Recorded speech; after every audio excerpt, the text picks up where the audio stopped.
জয় ঠাকুর।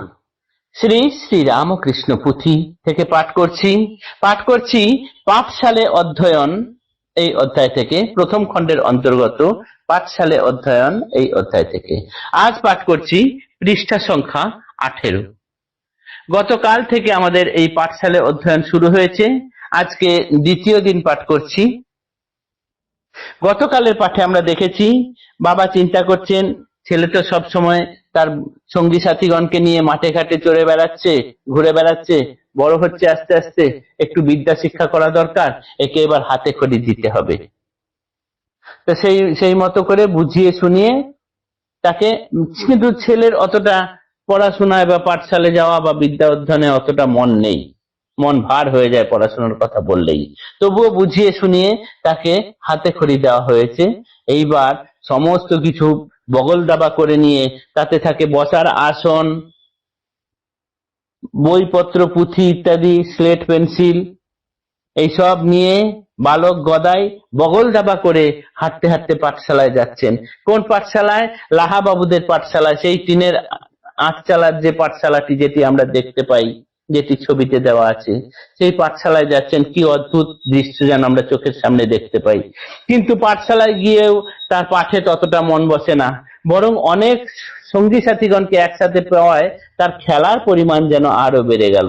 আর খেলা বলতে তার কি ছিল? যাত্রাপালা গান, নানান পুরাণ কাহিনীর অনুষ্ঠান, এইসবগুলি তার বেশি ভালো লাগতো।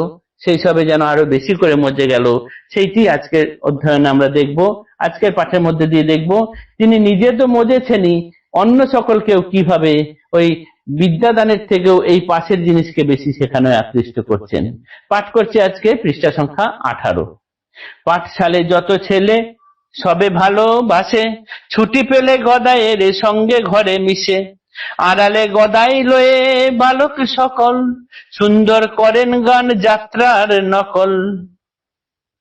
তাহলে যখনই স্কুল ছুটি হয়ে যায়, পাঠশালা যখনই ছুটি হয়ে যায়, বর্তমানে আমরা স্কুল বলতে বেশি অভ্যস্ত, কিন্তু তখন পাঠশালা যখনই ছুটি হয়ে যায়, সব সঙ্গী সাথীরা তাড়াতাড়ি করে চলে আসে গদাইয়ের কাছে।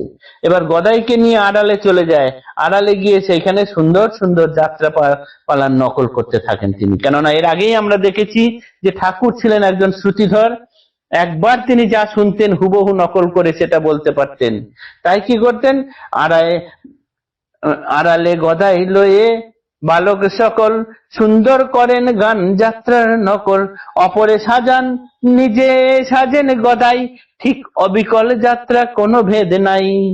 কোনো কিছু যাত্রাপালা দেখে এসেছেন, সেটি তিনি এখন সঙ্গী সাথীদেরকে নিয়ে করছেন। সঙ্গী সাথীদেরকেও এক এক রকম সাজিয়েছেন, নিজেও তিনি এক অভিনয়ের মতো সাজছেন। সে যে এমন ভাবে করছেন যেন তার যেটা প্রকৃত যাত্রাপালা, তার সঙ্গে যেন এটার কোনো ভেদ নেই। বাল্যাবধি শ্রুতিধরে ছিলেন এমন, বারেক শুনিলে কভু নহে বিস্মরণ, খোল করতাল বাদ্য সিঙ্গার নিনাদ, বদনে ফুটিত সব নাহি যায় বাদ। তিনি মুখে খোল, করতাল, সিঙ্গার, আওয়াজ এগুলো সব করতে পারতেন, মুখেই এমন ভাবে করতেন যেন মনে হতো যেন সেগুলো প্রকৃতই বাজানো হচ্ছে। যাত্রার সং দাড়ি যথা যাহা প্রয়োজন, গদাই হইতে হয় সব সরঞ্জাম, একাকী গদাই করে যত সমুদয়, নেহারিলে হর বোলা মানে পরাজয়। যাত্রার জন্য যা যা জিনিস দরকার লাগে, সাজ সরঞ্জাম, দাড়ি, গোঁফ এবং আর যা যা প্রয়োজনীয় জিনিস, সেগুলো গদাই নিজেই সব সরঞ্জাম জোগাড় করতেন। এবং সেইগুলো দেখলে পরে, আর তার ওই যে মুখ থেকে বিভিন্ন রকম আওয়াজ বেরোচ্ছে, সেই দেখলে হরবোলাও যেন হার মেনে যায়, এই রকম মনে হয়। পাঠশালে যত ছেলে সব গেল মেতে, দিনে যায় পাঠশালা যাত্রা করে রাতে। এ তো বাবা দিয়েছিলেন তাকে বিদ্যা অভ্যাসের জন্য পাঠশালায়, ঠাকুর গিয়ে মেতে গেলেন অন্য কাজে। বিদ্যা অভ্যাসের জন্য পাঠানোয় এখন দেখা যাচ্ছে না, যাত্রা করতে গিয়ে সবাইকে মাতিয়ে দিচ্ছেন। গুরু মহাশয় শুনিলেন কানে কানে, গদাই করেন যাত্রা লয়ে ছাত্রগণে। এইবার গুরু মহাশয় অর্থাৎ শিক্ষকের কানে সেটা গেছে, পুত্র নির্বিশেষ তার ছাত্র গদাধর, সোহাগ পূর্ণিত কথা কতই আদর। একদিন পাঠশালে শিক্ষাগুরু বলে, শোনাও কেমন যাত্রা করো সবে মিলে। তিনি গুরু মহাশয়, তিনি শিক্ষাগুরু, তিনি অন্যের কাছে কানে শুনেছেন এই কথাই যে সবাইকে নিয়ে গদাধর এরকম যাত্রাপালা শুরু করছে, এই স্কুল থেকে চলে গিয়ে সবাইকে নিয়ে এরকম খেলা খেলা খেলে। তাই এবার তিনি পাঠশালায় গদাইকে ডাকলেন, ডেকে বললেন, শোনাও তো তোমরা সবাই মিলে কিরকম যাত্রাপালা খেলা করো। এমন নিপুণ তুমি পূর্ব এমন নিপুণ তুমি পূর্বে জানি নাই, এত শুনি যাত্রা আরম্ভ করেন গদাই। গুরুদেব মানে শিক্ষাগুরু বলছেন যে তুমি যে এরকম ভালো যাত্রাপালা করতে পারো এরকম তো আগে শুনিনি, তাহলে তুমি একটু শুরু করো তো। সেই শুনে যাত্রাপালা আরম্ভ করলেন গদাই। আপনি করেন গান, মুখে বাদ্য বাজে, দুই হাতে দেন তাল, পদদ্বয় নাচে। গীত বাদ্য নৃত্য তার অতি পরিপাটি, মাঝে মাঝে সং দেওয়া কিছু নাহি ত্রুটি। হেসে হেসে মরে গুরু সহ ছাত্রগণ, কতই আনন্দ তার নাহি নিরূপণ। শুনি হাসি রোল যারা থাকিত নিকটে, ত্যাগিয়া কাজকর্ম পাঠশালে জুটে।